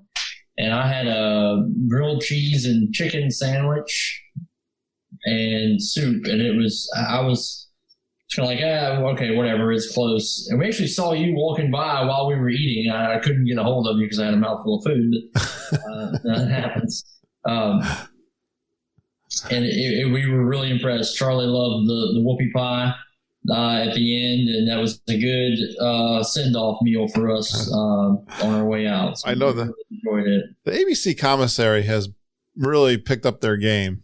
I was talking about this on my Patreon recording. I was listening to it last couple of days because they had ribs there last time I was there, and they had a beef that was really good pot roast. But this time they had a different kind of choice. Like you just said, you had a sandwich that looked good. I had shrimp tacos. Oh, nice. I was like, they were really good, except I dropped a shrimp on the ground. Right? There was only 6 of them, and I dropped one of them, so I was a little upset about that. It was really tasty, though. I mean, the sauce was really good. Yeah, I was impressed by how good it was. I would definitely recommend that one. Definitely check out ABC Commissary. I think Hollywood Studios is doing much better with their food. Good one. Good recommendation there. And Rachel, you and Mom probably were spending a lot of good times at food, I got to think, because I didn't see you very often. You're probably off eating and running all the time. Well, one thing that actually surprised me one day is the day we were at Magic Kingdom, because we had our Cinderella Royal table in the evening. We didn't want to eat a huge lunch, so we would be hungry for dinner. And some of the quick services at Magic Kingdom aren't great. I don't think my nephews, we always have to take them to Cosmic Rays. So I don't think I can ever eat there unless I absolutely have to. So yeah, we were struggling with our choice on our Magic Kingdom day too. Yeah. But so we tried Tomorrowland Terrace. I was reading Mom all the menus, and I was pleasantly surprised. I know that we didn't have quite we didn't get the lobster roll. There you go. We actually got, I can't remember the exact name, but it was a platter, and it came with 2 big pieces of fish, like 4 shrimp, a bunch of the nice chicken nuggets, and then fries and hush puppies. And it was maybe $13, but it was huge. So we both ate off of that platter. Yeah. And it was really good. Oh, good. So good to know. Plus the Tomorrowland Terrace was a really nice, it was right before noon. And so it kind of got us out of the fray. Yeah. And it was just a nice place to relax and kind of people watch to the side, but it wasn't real crowded and noisy. So it was a very pleasant surprise. Well, I'm glad that you saved Tomorrowland Terrace. It's one of those places. It's a little weird because it's not always open, and right. It's kind of interesting to have it open right now. And we gave him such a hard time. We're never going to let him, live down that lobster roll debacle. That didn't look good at all. No. So I'm glad that was not. There's no excuse for that. So I'm not going to let them. Absolutely not. Very good. Well, did we cover all the food, guys? Any others that we missed? Anything outstanding that you wanted to say? Point. Geyser Point? Geyser Point. Yeah. Bison. The Bison Burger, Geyser Point. Yes. Do they have anything else at Geyser Point? Because I know everyone gets the. I don't even look. I know Caitlin and Diane got something else, but nope. The bison cheeseburger is best. It is. That's another one of my favorites. Like Tom said, you got the Three Bridges and Geyser Point. You got to check those out if you've not been to them. Excellent. All right, I'm going back to Sarah. What'd you do that was fun? You have any fun stories to tell us? I had probably one of the best experiences at Epcot. It was the day after the Festival of the Arts ended. On Tuesday. Yes. And so I was actually at Hollywood Studios for the majority of the day. I was able to get a Rise of the Resistance boarding group at the 1 o'clock when they released them at 1. Yeah. I was able to get one. And I got on at around 5 o'clock and I got off and jumped on the Skyliner, went over to Epcot. That's when I went to Regal Eagle. Yeah. That's why I scarfed down my food at Regal Eagle because Epcot was completely empty that evening. It was empty. Oh, you were there for night time. Yeah. Yeah. I think the park was only open until 9. I did Frozen, Test Track, Spaceship Earth, Soarin', and Living with the Land, like back to back with almost no wait. Nice. It was amazing. That was a cool experience just to be able to do all of that in like just the matter of like 2 hours. I think I was there. Yeah, you were by yourself. Yeah. Yeah, I was by myself. It's amazing what you can do. But if you're just two of you or one person, yeah. Yeah, it was great. I love it when you're solo trips. Yeah, it's great when you're in a park and it's it's not crowded. Yeah, yeah. The festivals bring out the people, but when they left, no one was there. I heard. Yeah, it was empty. We still had some geeks that were finished up because the G3 officially kind of ended on Sunday.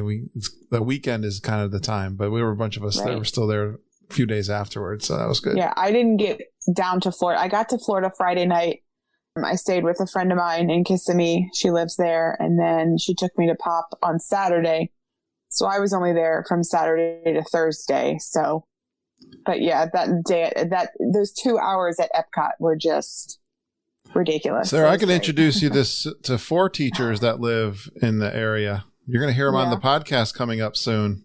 Okay, yeah. I only recorded with them about 3 months ago, but it's It's coming. Carl's daughter and her friends that live and work in the teaching profession down there. So you'll hear them on the podcast soon. Yeah. Okay. So you got more friends to meet. Rachel. So it was fun running around with your mom. Did you have any G3 events that were fun? I'll have to say that I was really nervous about bringing mom to G3 just because, I'd been I'm a social butterfly and I had been doing the Zoom chats before and I'm pretty familiar with everyone, but she's, and I kept telling her the whole time, I was like, Mom, there's going to be a bunch of people and they're all so nice and it's going to be a great time. Oh, no, you talked this up. So friendly. And so we get to the geek meet, the big meet on Sunday in the Mexican pavilion. And I had, everyone wearing their Geekin shirt and I had a t-shirt and a hoodie. I have one of everything. So I was like, Mom, do you want to wear one of these shirts today? And she's like, no, I'm okay. Thanks. I was like, you're going to be the only one. You're going to be left out. I think you should wear one. She goes, no, I'm really okay. And so when she got there, she goes, I'm the only one not wearing one. I was like, I told you. She goes, I've never seen this many people wearing this many shirts, the same shirt. So it was just really neat to, I've seen everybody on the Zoom and kind of passing by, but just really everyone spending time together. And like I said, I wanted to go and chat with a few people. So I left my mom at the table we were sitting and then I'd glance over and check on her every once in a while. And I'd see she was talking to Amy and Lorelei at one point, Auntie Judy. So people, everyone was super friendly and she just loved it. And everyone had brought little gifts. And she said, Rachel, we did not bring anything to hand out. We need to work on this for next year. Oh, okay. So you want to come back. So she had already when Judy gave her keychain, she said, I already know what I'm going to use this for. I was like, oh, good. So it was just really neat to kind of incorporate her into that part of my life. Yeah. That, it's just something separate. And she just really enjoyed, seeing her interact with everyone and just really enjoy herself, and me being able to enjoy everybody as well. I love that. Yeah. That is so great. I know the great thing about G3 is that you can, if you go solo, you can have friends. If you're like you and your mom were spending your usual time together, but you can still pop in on some of the events and meet the people too. And everyone is so welcoming for sure. Right. And she got some swag too. She did get some swag. She's very excited. She's like, we have necklaces, we have keychains, we have koozies. And I was like, we have all new stuff, Mom. So now she is thinking up what she can bring everyone for next year. So. I know everyone's so generous and just does it on their own accord. It's pretty cool. It's really neat. Well, Ben, I got to see you. We got to share an ice cream. I know. I don't know if that was your special. Last time at G3, Ben had 25 family members at Disney. It was close to 25. Yes, sir. So I only saw you quickly. I got my famous picture in the Galaxy's Edge, but this time I got to spend a little more time with you at that was Michael's ice cream truck. That's right. Right before we had just left Yak and Yeti, which I didn't even talk about that one, but that was very good. And we had spent, Charlie doesn't like to do Everest, so Charlie and Lizzie stayed at Everest, and I offered to the group some fast passes or some DAS passes to go with me, and the Givens came, and so Lizzie and Charlie hung out with James, and we went and rode. And then we went to dinner or went to lunch and came back. And so, we got to have ice cream. And Charlie and James got to run up and down this amphitheater and chase the boats and chase the boats with all the characters on it right there. That's right. That was fun. That was a lot of fun. I'm glad that a lot of times Charlie being an only child, we act like kids, but she misses another kid. And so she just loved hanging out with James. Yeah, we had a couple of little kids there. I hope we can get more when things get back to normal. We'll have even more. Did you guys have any other kind of special moments? I know this is like a last minute trip, but it was very last minute. For me, it's just just being there. It is pretty awesome. We tried to get a Rise of the Resistance. I don't remember what morning that was, but it didn't work. Our queue app didn't work in the hotel room. And my wife took a picture of it, screenshotted it on her phone, and was like, well, I'm going to ask somebody because this doesn't seem right. And I was like, we just didn't get it. It's not that big of a deal. So we go through the park about halfway through the day. She's like, I'm going to ask one of the guest experience guys. So she showed it to him, and he was like, you know what? Rarely does this happen, but this morning was one of those mornings where it didn't work right for everybody. So, and I don't know if that was true or not, or if he was just being nice, but he gave us an immediate group boarding for Rise of the Resistance. So we were able to go walk right on, which was pretty awesome. Well, what time about? Do you remember what time about that was? I don't remember what time that was. Midday, early afternoon. All right. Well, that's a first I've heard that they would do. It seemed to be. I thought they were kind of protecting these boarding groups. That's what I thought. So it had to have been a legitimate problem. Neither she or I could get in to even attempt to join a group. And so she just so happened to screenshot it. She's the smart one. That's awesome. And so, that ended up paying dividends in the end. So that is fantastic. I'm glad to hear that. I'm sure others would, because that is a coveted thing and it's not easy. No. We've got some good tips, but it's not guaranteed. Correct. We tried it the next time. We were in Hollywood Studios for 2 days. On our last day, we tried it that morning and we're not successful. All right, Tom. So you did a lot of G3 stuff, I think. Anything in particular? Well, I had to do my geek rite of passage by meeting Auntie Judy first. All right, that was a thrill for me. Where'd you heard that for so many years? Where'd you meet her? Where'd you meet Auntie Judy? Right outside in Pandora. Okay. Kind of outside of Navi. So I got to meet her, and I had my picture taken with her, Wendy Fox. I want to say Rachel and her mom was there, and I think one other person. So I did that. So that was good for me, just on a personal note, just to be able to do that. That was fun. That was fun. When did you meet me? I met you a little later on. I want to say it was. It's unmemorable. I understand. No, it was a little after that. I believe it was after we were supposed to ride Navi River Journey with Travis. We all met up a little before we. Oh, that was Thursday. Okay. Yeah, it was Thursday. So it was a little before we went to Nomad. Ah, okay. Gotcha. All right. That makes sense. Now, you had a little pixie dust story that was kind of fun talking about boarding passes, because you didn't get a boarding pass. No, I did not. For I was able to join it. I was able to, get to join a group by the time I did that and pushed it. It said that all of them were gone. So as I saw you coming up in Galaxy's Edge, you were telling me that Clay Hill had some extras, and I was like, great. So I was already walking towards him anyway. And I tell you, that Clay, what a generous guy for him to put me, to take me under his wing. And that man I know goes full stink. Holy smokes. Really? I mean, oh my gosh. I didn't know that about Clay. One after the other. He was a little hard to keep up with. No kidding. But we hit so many attractions with him afterwards. I learned about Clay. He was an ex-Army Ranger, 18 years in the Army Rangers. So I could understand he's hard to keep up with.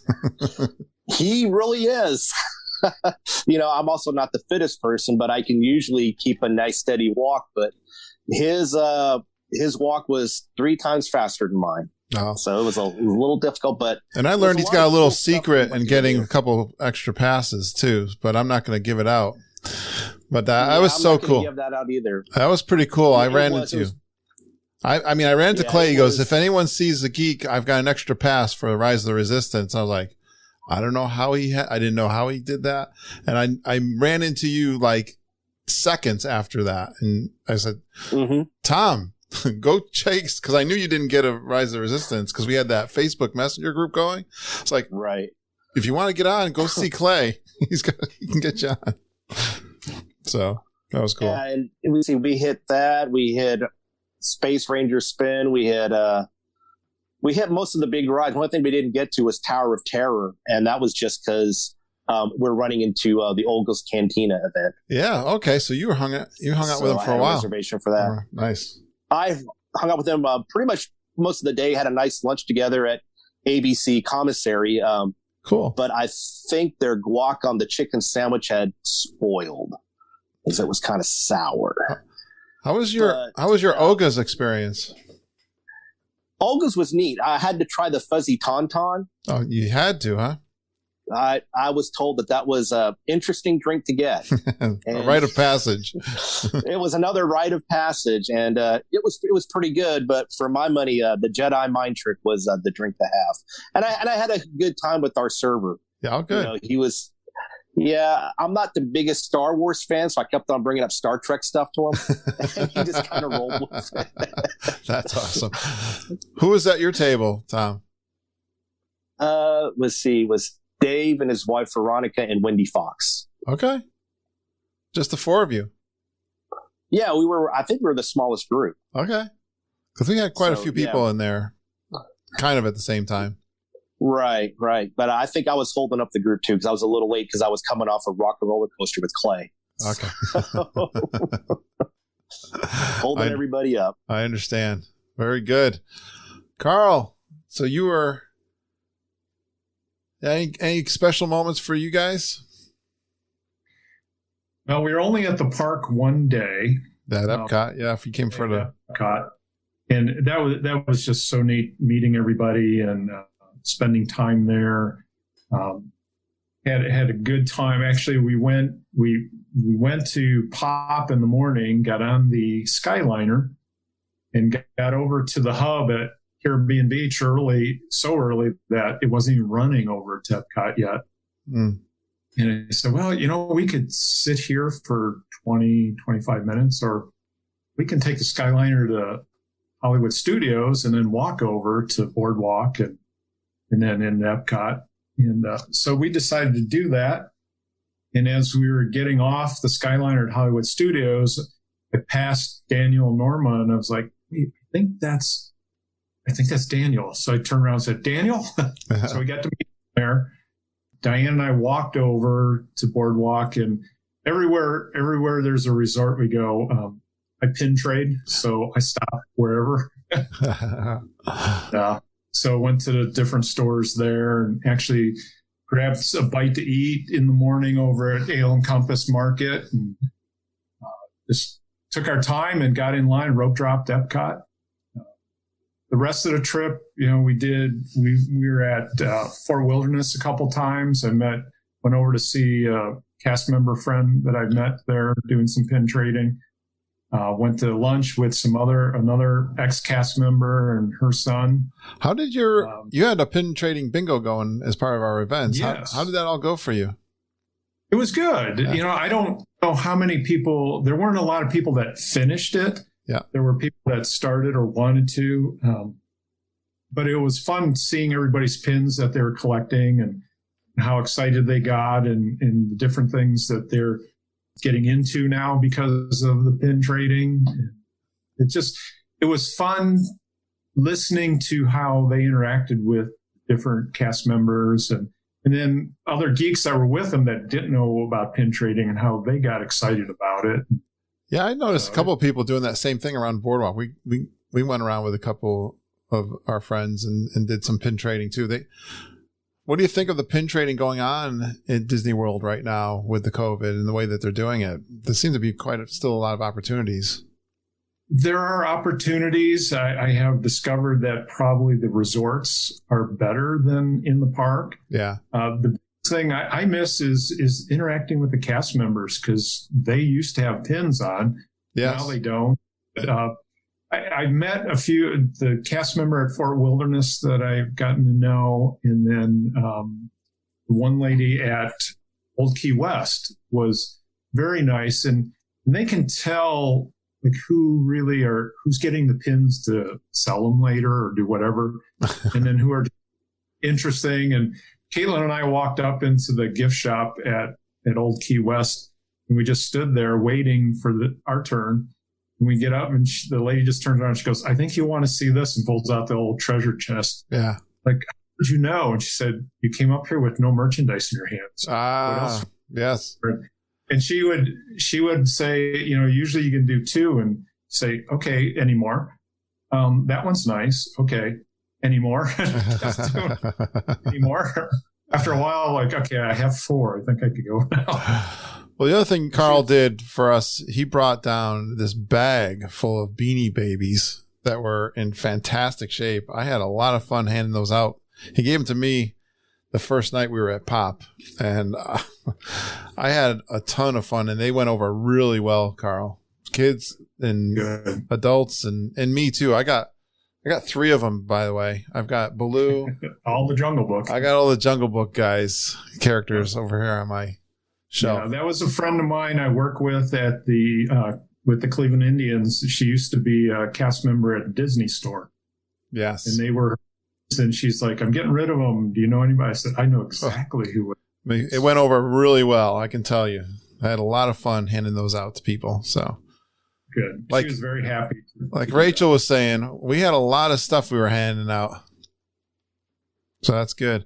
Well, that's great, guys. We got a good trip reports here. And anything else that you want to finish up with, or as we round out and go on about our ways? Just looking forward to next year. Getting back together with everybody.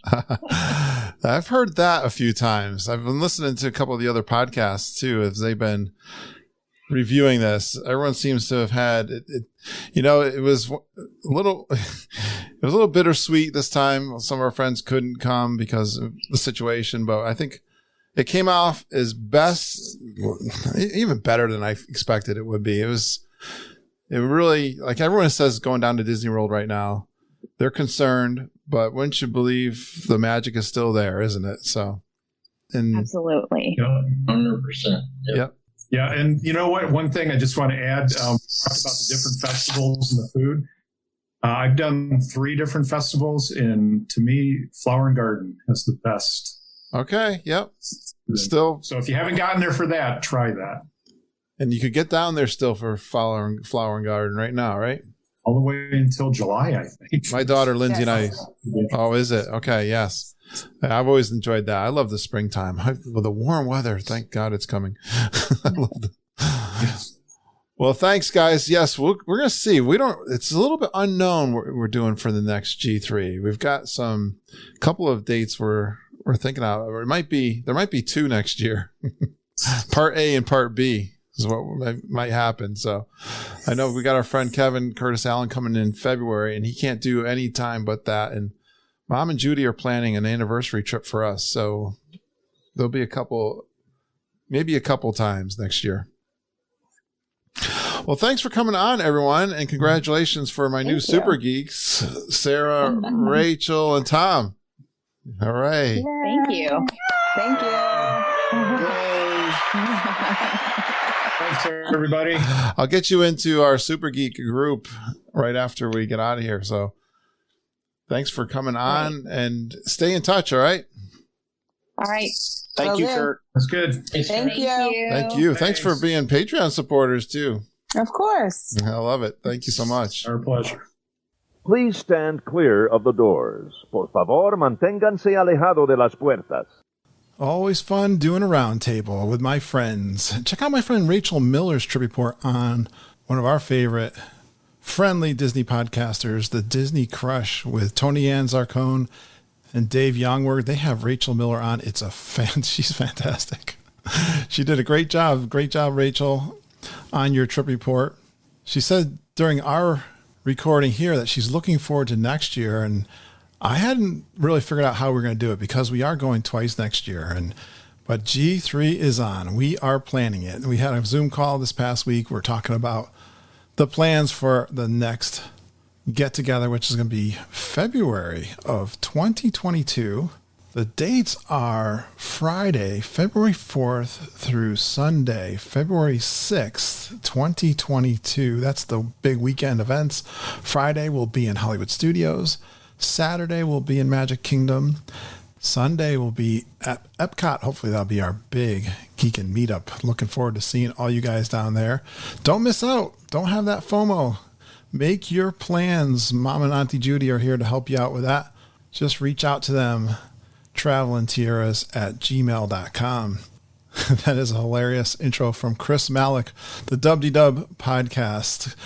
The story behind that was Kevin sent both of us a package. Only one problem. He sent my package to Chris and Chris's package to me. We had to switch them out. Then I got a chance to meet Chris on his podcast, and we had great fun with that. But yeah, we're going to get Kevin all straightened out. He's coming. That's kind of the catalyst for the Grand Geekin Gathering in February. So I'm looking forward to talking to you guys. It's always fun planning the next trip. And thanks so much for my Patreon supporters. That's where you can pledge a monthly donation to our show. Patreon.com/look for Geekin on WDW. Got 61 contributors right now. Thank you so much. Kate Merrow, just saw your support come in this week, and I really appreciate it.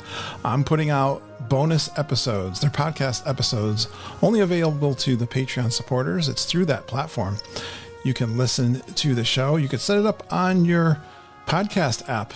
Also, there's a couple of that accept a URL feed, and that is how I listen to some of those Patreon recordings. I've got a couple from the G3 coming out. This past week, I did a recording with Rob Mediri, looking at a quick trip. It was like a work trip for him, but it was a lot of fun talking with Rob. He's a good friend of mine and the Geeks. And so if you want to hear Rob's trip report, it's only available exclusively on the patreon.com platform. And I love producing that extra content for those supporters. If you want to do an intro for me, it's fun. You can just record it on your phone, email it to me. I can suggest just telling us your name, where you're from, a fun Disney World fact about yourself, and then you go geeking on Walt Disney World with Curtis and the whole Geekin family. We are committed to helping you enjoy your Disney World vacation. Reach out to me. If you're a podcaster and you'd like to be a guest on my show, I'd love to have you. I like connecting with other podcasters.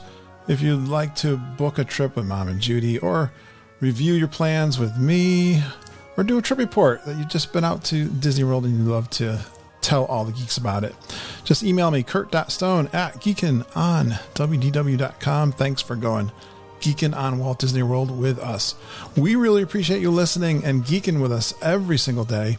We love you, geeks. Have a magical day, and I hope all your dreams come true.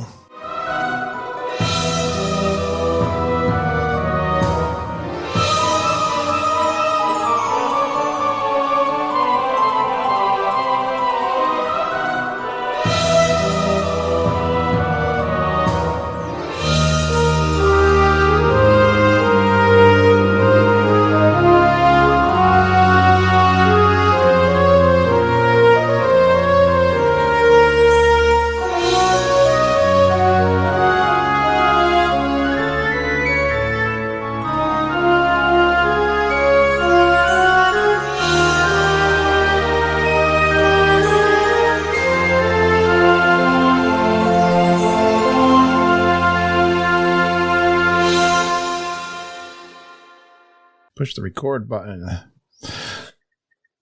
All right. You guys ready? Yep. Yeah.